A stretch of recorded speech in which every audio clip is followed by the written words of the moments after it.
Enséñame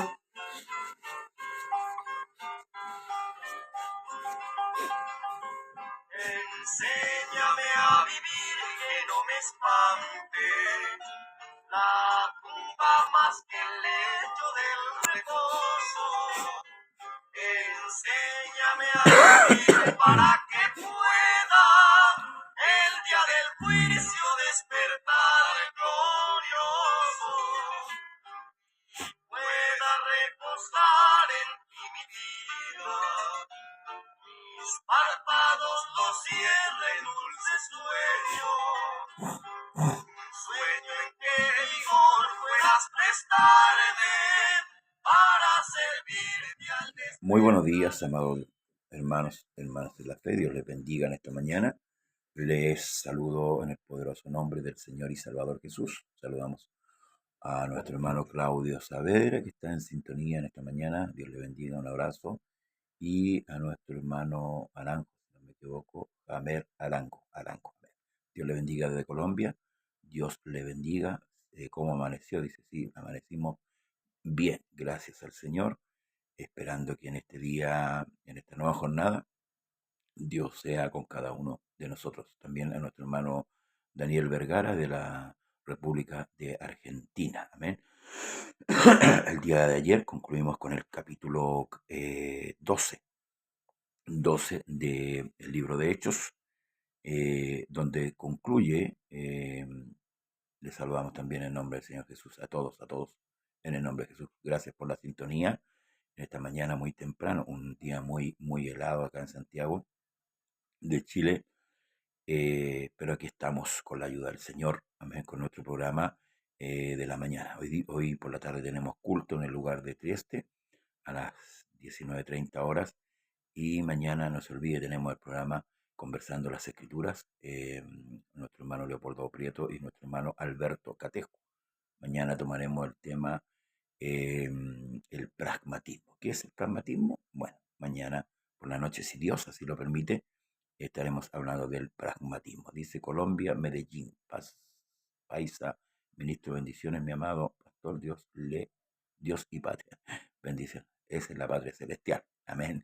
Dios le bendiga.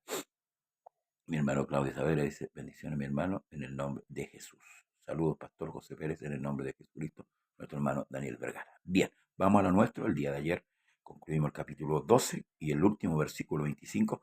Si usted se da cuenta de la secuencia, el último capítulo siempre va a reflejar lo que viene, lo que se va a exponer o lo que se va a relatar en la escritura. Eso es un modo para que vamos aprendiendo cómo leer la escritura.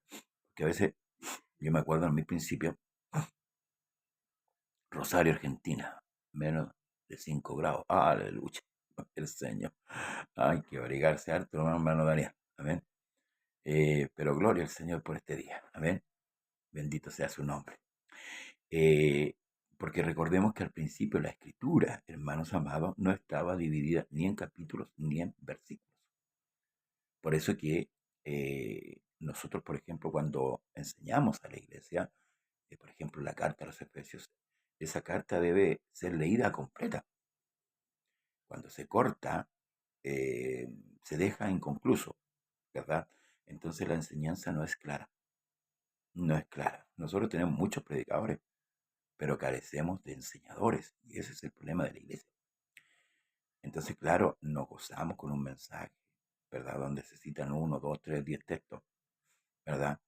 Pero la enseñanza puntual, profunda, va quedando inconclusa. Por eso que Pablo solicita, ¿cierto? En una de las cartas, Colosenses, dice que esta carta se lea en la Odisea y la de la Odicense se lea en Colosa. ¿Por qué? Porque es necesario, hermanos, para poder aprender claramente la doctrina. Es necesario que sea completo. Yo cuando a usted le envían una carta, bueno, hoy día están los mails solamente, hermano, y son como señales de humo, ni siquiera son claros. Antiguamente a uno le envían una carta y uno la leía completa, sabía el contenido, sabía todo. ¿Por qué? Porque la leía completa, no la leía por parte. Entonces cuando leemos el libro de Dios, si tomamos Génesis, debemos leer Génesis completo. Si tomamos Éxodo, debemos leer Éxodo completo. ¿Qué es lo que significa? ¿Verdad? Si tomamos Mateo es completo y así, etcétera. Entonces, el verso 25 del capítulo 12 dice, y Bernabé y Saulo, cumplido su servicio, volvieron de Jerusalén, llevando también consigo a Juan, el que tenía por sobrenombre Marcos. Había entonces en la iglesia que estaba en Antioquía profetas y maestros. Escuchen, profetas y maestros. Bernabé, Simón, el que se llamaba Níger, Lucio de Cirene, Manaén, el que se había criado junto con Herodes, el tetrarca, y Saulo. Ministrando estos al Señor y ayunando, dijo el Espíritu Santo, apartadme a Bernabé y a Saulo para la obra que os he llamado. Entonces, habiendo ayunado y orado, le impusieron las manos y les despidieron. Pablo, un judío perseguidor de la iglesia en el tiempo antiguo, y Bernabé, un hombre de mucha humildad, con mucha mansedumbre, fueron escogidos de parte de Dios para llevar a cabo la predicación del Evangelio a quienes, a los gentiles, primeramente a los judíos, pero ahí en esta tarea, hermanos amados, ellos iban a recorrer gran parte del mundo de ese entonces. Amén. Entonces fueron apartados por el Espíritu Santo, la orden la dio el Señor. Amén. Y eso es importante cuando Dios aparta. Es Dios el que Él tiene los motivos justos necesarios porque aparta a tales o a cuales hombres. Hoy día, como hablábamos el otro día, un poco en resumen, los hombres son elegidos a Deo, igual que en la política. Este amigo, este da más diezmo, este da más ofrenda, o este aquí y allá, pero ciertamente no tienen las capacidades de ser elegidos, de ser llamados, apartados realmente. No tienen la unción verdadera de parte de Dios para ese trabajo. Ojo, a lo mejor tienen el Espíritu Santo, pero no tienen la unción para ese ministerio, ¿verdad? Pero aquí aparta el Señor a Bernabé y a Saulo, los cuales, cierto, también llevan consigo para que les ayude en esta obra a Juan Marcos, en el primer viaje misionero, que se le denomina. Entonces dice, enviados por el Espíritu Santo, descendieron de Seleucia y de allí navegaron a Chipre. Y llegados a la Salamina, anunciaban la palabra de Dios en la sinagoga de los judíos. Tenían también a Juan de ayudante, ¿ves? Y lo llevaron de ayudante, ¿cierto? Y habiendo atravesado toda la isla hasta Pafos, hallaron a cierto mago, falso profeta judío, llamado Bar Jesús, que estaba con el procónsul Sergio Paulo, varón prudente. Llamando a Bernabé y a Saulo, deseaba oír la palabra de Dios. Qué importante, hermano, que los gobernantes se interesen en oír la palabra de Dios. Hoy día, en medio de una sociedad pagana, incrédula e impía, es más difícil que un presidente, ¿cierto? Son contados con los dedos en el mundo hoy día que quisieran oír la palabra de Dios, porque aún los pastores que se han acercado, por decirlo así, a la política, en su ceguera, en su ego humano, no le hablan claramente del mensaje de salvación, del mensaje evangélico, el mensaje, hermanos, que está determinado por Dios para que los hombres sean salvos. Entonces, hermanos, qué bueno aquí el procónsul, ¿cierto? Que era Sergio Pablo, varón prudente. Llamando a Bernabé y a Saulo, deseaba oír la palabra de Dios, pero le resistía Elimas el mago, pues así se traduce su nombre, procurando apartar de la fe al procónsul. Entonces Saulo, que también es Pablo, lleno del Espíritu Santo, fijando en él los ojos, dijo, oh, lleno de todo engaño y toda maldad, hijo del diablo, enemigo de toda justicia, ¿no cesarás de trastornar los caminos rectos del Señor? Ahora pues, he aquí la mano del Señor está contra ti, y serás ciego, y no verás el sol por algún tiempo. Inmediatamente cayeron sobre la oscuridad y tinieblas, y andando alrededor buscaba a quien le condujese de la mano. Entonces el procónsul, viendo lo que había sucedido, creyó, maravillado de la doctrina del Señor. Bueno, tenía que haber una señal, ¿verdad?, en medio de la predicación. Eh, Dios muestra su poder ahí y su ira también contra este hombre eh, que estorbaba. Dios bendiga a Nelson, a Delgado, Dios le bendiga a Nelson. Estorbaba, ¿cierto?, la predicación del Evangelio. Sí pasa muchas veces cuando uno está hablándole a alguien. Hoy en día nos falta el que se opone, amén. Nos falta el que está, ¿cierto?, ahí estorbando la predicación. Mi hermano Daniel hace un comentario que dice, con respecto a lo pasado, dice, el diezmo es un gran mal en la iglesia. Muchos entran al ministerio para ganar diezmo, ese es su objetivo. Sí, realmente, pero también sabemos que la raíz de todos los males es el amor al dinero. Y por eso al final su ministerio o su pseudo ministerio fracasa, lamentablemente. Hay muchos que están alrededor que no lo palpan, pero los hijos de Dios siempre vamos a ver con claridad las cosas que son de Dios. El presidente Trump respeta mucho la Biblia y la defiende. Sí, ciertamente Estados Unidos, que fue uno de los países fundados y apartados, ¿cierto? Y muy bendecido por Dios. Todos los presidentes de la República han asentado sus bases en la Biblia, pero con el tiempo, desde años atrás, 20, 25 años atrás, eh, el que se le llama aquí Senado o Cámara de Diputados, han entrado políticos liberales, políticos sin temor de Dios, los cuales han ido dictando leyes en cada estado, ¿verdad? Y han ido apartando a la nación con leyes de Dios. De hecho, Estados Unidos ha aceptado el divorcio, ha aceptado el aborto en muchos estados. Es un estado grande. Entonces ahí vemos cómo un poco de levadura leuda toda la masa. ¿Mm? Estas mentes nuevas, ¿cierto? Estas mentes modernas que han entrado en todos los países, hermanos, en todos los países. Este país también era un país muy religioso, pese a que aquí predominaba el catolicismo. ¿Mm? Hoy día la iglesia llamada protestante, la iglesia evangélica, ha crecido en gran número acá, en Colombia también, en Colombia y en toda Sudamérica. Pero ¿cuál es la problemática? Que muchos han seguido eh, las huellas del catolicismo, en cierto modo, por la ignorancia de la escritura, lamentablemente, por la ignorancia. Entonces, hermanos, seguimos acá con este hombre que estorbaba, ¿cierto?, la predicación de Pablo al procónsul Sergio Pablo, pero Dios hace, hermanos, da una señal y este hombre cree maravillado a la palabra de Dios. ¿Mm? Dios bendiga a David Tanti. Habiendo zarpado de Pafos, Pablo y sus compañeros arribaron a Perge y Panfilia, pero Juan, apartándose de ellos, volvió a Jerusalén. Fíjese, este es un detalle importante.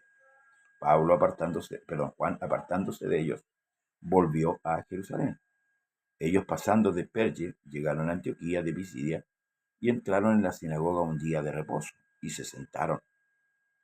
Después de la lectura de la ley y de los profetas, los principales de la sinagoga mandaron a decirle: varones hermanos, si tenéis alguna palabra de exhortación para el pueblo, hablad.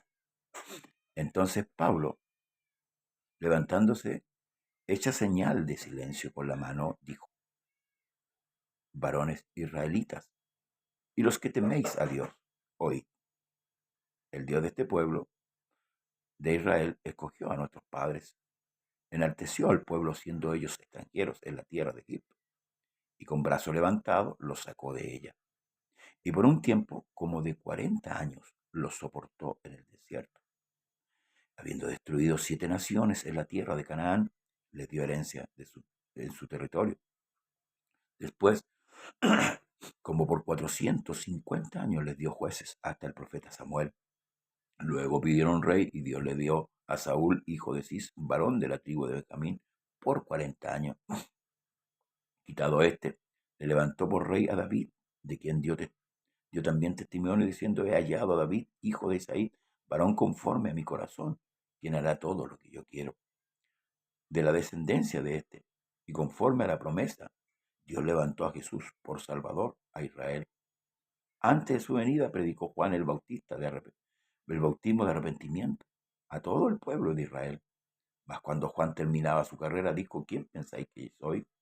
No soy yo él, mas he aquí viene tras mí uno quien no soy digno de desatar el calzado de sus pies.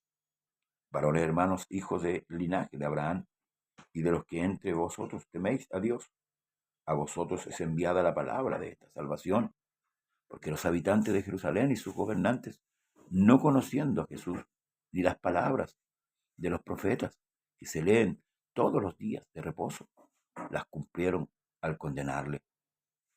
Y sin hallar en él causa digna de muerte, pidieron a Pilato que se le matase, habiendo cumplido todas las cosas que de él estaban escritas. Quitándolo del madero, lo pusieron en el sepulcro.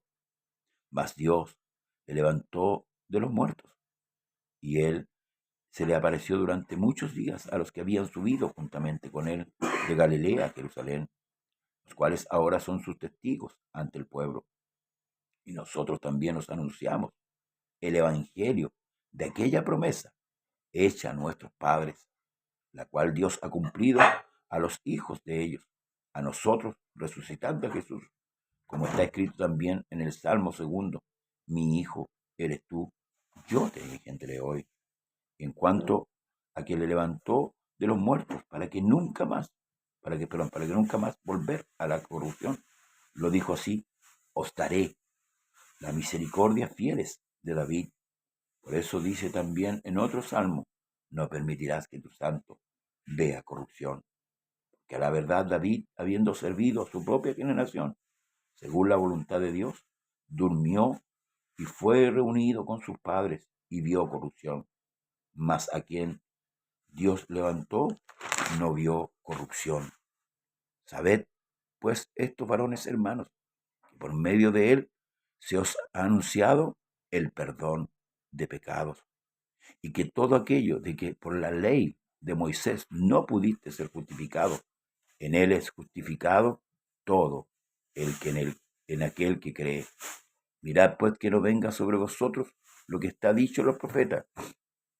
Mirad, oh menospreciadores, y asombraos, y desapareced, porque yo hago una obra en vuestros días, obra que no creéis si alguien os contara.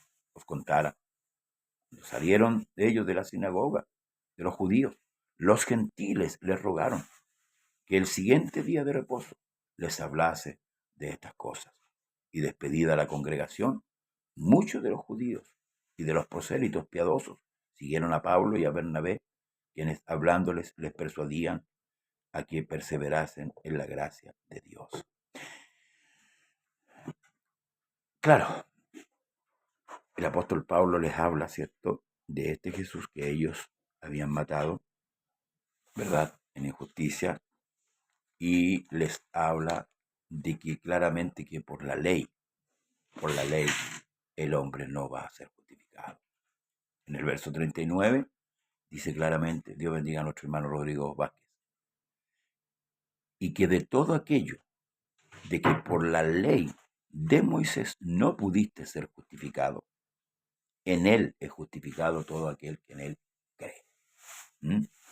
Esto los judíos ciertamente muchos no lo creyeron, porque pensaban de Jesús, ¿cierto?, lo que decían los gobernantes, que Jesús, el cuerpo de Jesús, Dios bendiga a Hilda Winca Pérez, el cuerpo de Jesús había sido robado por los discípulos. Eso es lo que se planteó, a lo que se echó a correr, por decirlo así, en cuanto al cuerpo de Jesús. Entonces muchos no creían en la resurrección de Jesús.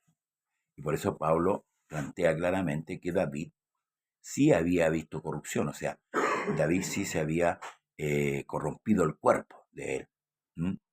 Pero el de Cristo no, porque estaba determinado y escrito y profetizado que él no vería corrupción. Recuerde que Cristo resucita al tercer día.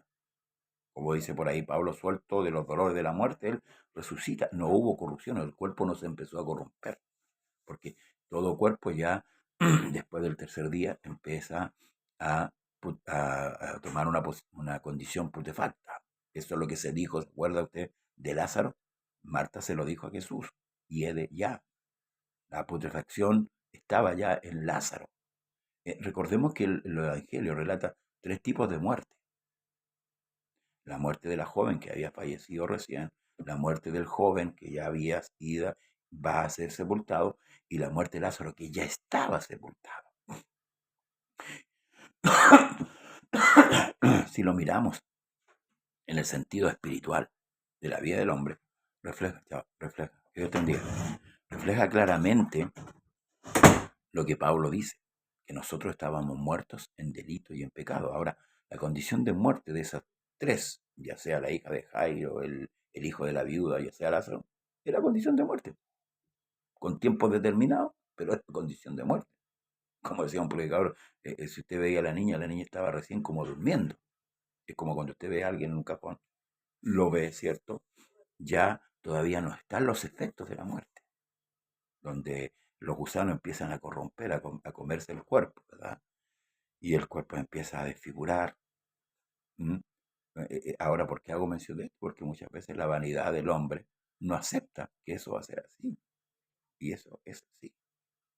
La muerte trae la corrupción del cuerpo, y eso es lo que está profetizando David, que Cristo no vería corrupción. No iba a sufrir el daño que el ser humano así va a sufrir en la muerte. Nosotros somos hermosos, así, de parecer, pero una vez que estemos ya en un cajón, esta figura desaparece, porque los gusanos y todo lo que empieza a trabajar en el cuerpo, empieza a hacer su trabajo, su labor. Y por eso que cualquiera de los tres, ya sea la hija de Jairo, ya sea el hijo de la viuda o el Lázaro, refleja nuestra condición pecaminosa, nuestra condición de muerte. Ahora, ¿por qué le digo esto? Porque los que estamos en Cristo es diferente. Nosotros tenemos la esperanza que Cristo nos ha dado de un cuerpo diferente, de un cuerpo nuevo, de un cuerpo renovado en la resurrección. Vamos a tener cuerpo. Como el mismo Señor dijo, en la casa de mi Padre muchas moradas hay, voy pues a preparar lugar para vosotros. Entonces, Pablo les habla aquí de este Jesús que habían crucificado, pero que no vio corrupción, que venció la muerte. ¿Sí? Porque los judíos creían sí en la resurrección. Ellos sí creían en la resurrección. Los verdaderos judíos. Y la fe siempre habló de resurrección. Si usted lee el libro de Hebreos, en el capítulo 12, con respecto a Abraham, Abraham sí creía en la resurrección. Y por eso llevó al hijo hasta el punto de levantar su mano para enterrar su cuchillo. Porque él sabía que Dios tenía el poder para resucitar. Entonces Pablo les habla y le hace mención aquí de este cuerpo que no fue corrompido. No fue corrompido. Entonces ahora les anuncia que en Jesús está la salvación para ellos.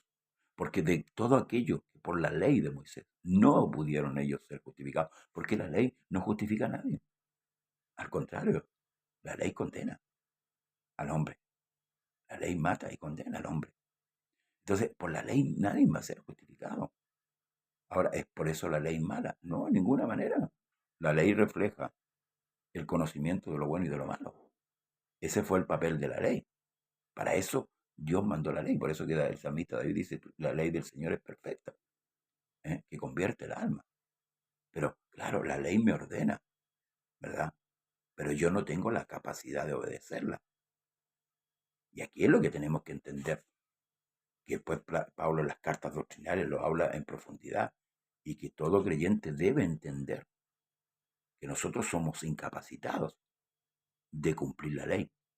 No tenemos la capacidad humanamente de cumplirla. Y por eso que a veces los que se jactan dicen, no, yo soy bueno, yo soy justo, yo soy...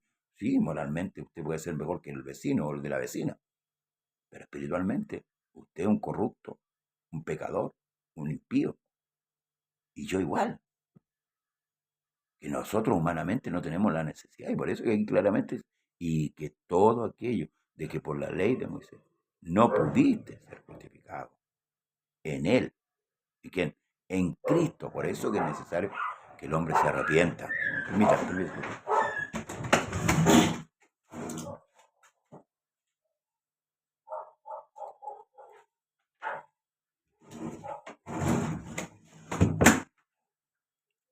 Por eso que es necesario que el hombre se arrepienta. Esto no es, hermano, meterse en una religión. Es más que eso. Usted y yo un día moriremos. Usted. Gracias, hermano. Eso lo dijo el apóstol Pablo. Palabras fieles y dignas de ser recibidas por todos. Jesús vino al mundo a salvar a quienes, a los pecadores, de los cuales yo soy el primero. Sí, el primero. Entonces, hermano, cuando el hombre no se reconoce pecado, difícilmente el Espíritu Santo va a poder producir en el hombre ese arrepentimiento. El Espíritu Santo es dado para justicia, para que convencer al mundo de pecado, de justicia y de juicio. Por eso es predicado el Evangelio. La gente hoy día no se siente pecadora. La gente no se siente falta. La gente no se siente con una necesidad de Dios. ¿Por qué no? Si nosotros profundizamos en el pecado, si usted empieza a tomar su escritura y vea la magnitud del pecado, ¿y sabe cuál es la magnitud del pecado, hermano amado? Es tan grande la magnitud del pecado que el Creador tuvo que venir a morir para pagar el precio del pecado. Imagínese. Se ha puesto a pensar. Y por eso que el apóstol Pablo le dice, por todo aquello que no pudiste ser justificado. ¿Cuál es el rol de la ley? ¿Salvar? No, la ley no salva a nadie. No puede salvar la ley. La ley manda nomás. No hagas esto, no hagas esto, no hagas esto. Entonces, es como dijo un hombre, la ley es un buen capitán, pero nosotros somos mal soldados. La ley no nos da la herramienta para la salvación. En cambio, la muerte de Cristo nos trajo a nosotros, hermanos amados, la esperanza. Porque todo aquel que en Él cree no se pierda, mas tenga vida eterna. Y por eso es que aquí, hermanos, es fundamental la fe. Es fundamental. ¿Pero la fe en qué? La fe de Jesús. El hombre hoy día, en esta sociedad plena, él cree y piensa que es justo. Entonces, cuando predicamos el Evangelio, nos rechazan. ¿Por qué? Porque el hombre se siente justo. Sí, el hombre se siente justo. Y al sentirse justo, dice, ahí de que lo malo le llaman bueno y a lo bueno malo, que hace la luz tiniebla y las tinieblas luz, que ponen lo amargo por dulce y lo dulce por amargo. Sí, ciertamente, Isaías 5:20. Por eso necesitamos que la palabra sea expuesta con veracidad, hermano, con veracidad. Aquí el apóstol Pablo está exponiendo y les dice que no le ocurra a ustedes, a aquellos que están escuchando lo que dice el Salmo, perdón, lo que dice Habacuc 1:15. Mirad, oh menospreciadores y asombrados, desapareced, porque yo hago una obra en vuestro día, obra que no creeréis si alguien nos la contara. Entonces, nosotros vemos la obra que Dios hizo a través de Cristo, que no es la segunda persona de la Trinidad, sino que es Dios mismo, que lo hizo ahora en un cuerpo humano, semejante al suyo y al mío, pero sin pecado, porque la Escritura dice, al que no conoció pecado, por nosotros lo hizo pecado, para que nosotros fuésemos hechos justicia de Dios en él. Fíjese, ¿en quién? En Cristo. Por eso dice, el que está en Cristo es nueva criatura. La iglesia debe predicar el Evangelio de verdad y de justicia. Muchos esperan el último día para arrepentirse. una costumbre católica, y muchos pastores, predicadores, enseñadores le dan pie a esto. Pero ojo, hermanos, el hombre debe arrepentirse en el tiempo preciso, no fuera de tiempo. Claro, dicen, mientras hay vida hay esperanza. Nosotros no vamos a darle extrema opción a un hombre que está a punto de morir. El hombre tuvo 70, 50 años, 60, no sé, o 90 para haberse arrepentido. El último minuto no sirve, no sirve. Y ahí concuerdo con lo que dice mi hermano Claudio. Hay aquel que le dice a lo bueno malo y a lo malo bueno. ¿Por qué no sirve el último minuto? Ah, pero el ladrón en la cruz. Pero el ladrón en la cruz, hermanos amados, no murió en el tiempo de la gracia, murió en el tiempo de la ley. Así que ojo con las falsas enseñanzas o con las enseñanzas erróneas. Usted, si no se ha arrepentido, debe arrepentirse y debe aceptar o recibir, recibir a Cristo en su corazón. A todos los que creen, a los que le recibieron, a los que creen en su nombre, les dio potestad de ser hechos hijos de Dios, los cuales no son engendrados por voluntad de sangre, de carne, ni de varón, sino de Dios. ¿Necesitamos nacer de nuevo? Claro, porque con esta contextura difícilmente vamos a entrar al reino. Con nuestros propios pensamientos, difícilmente. Hay de aquel que es sabio en su propia opinión. Sí. Pablo concluye, con esto ya voy culminando, dice que nosotros tenemos la mente de Cristo. Y para poseer la mente de Cristo, debemos tener su palabra morando en nosotros y su Santo Espíritu, renovando cada día nuestro entendimiento. Porque el único que da entendimiento, usted puede tener una religión de años y llegar al final de su vida perdido. Porque tuvo una religión, pero no tuvo a Dios. Que el Señor le bendiga. Gracias, hermano, por la audiencia. Nos llegó la hora ya de finalizar nuestro programa. Esperando que el día de hoy, si usted tiene culto, hermano amado, acuda, tome su Biblia, léala, empiece a leer, empiece a orar y a buscar a Dios en ayuno y oración. Quizás Jesús venga este día por usted. Quizás Jesús termine su carrera el día de hoy. Y acuérdese que el escritor, uno de los escritores de la Escritura dijo que es necesario que el hombre muera una vez y luego el juicio. Usted y yo un día nos presentaremos delante de Dios. ¿Sí? Sí. Ahora la pregunta es, ¿en qué lugar nos presentaremos? ¿En el trono blanco o en el tribunal de Cristo? Hoy usted tiene la posibilidad de decidir. Mi consejo es que usted pueda presentarse en el tribunal de Cristo. Porque en el del trono blanco no hay escapatoria. Jesús le bendiga. Seguimos el jueves con este tema del capítulo 13 del libro de Hechos de los Apóstoles.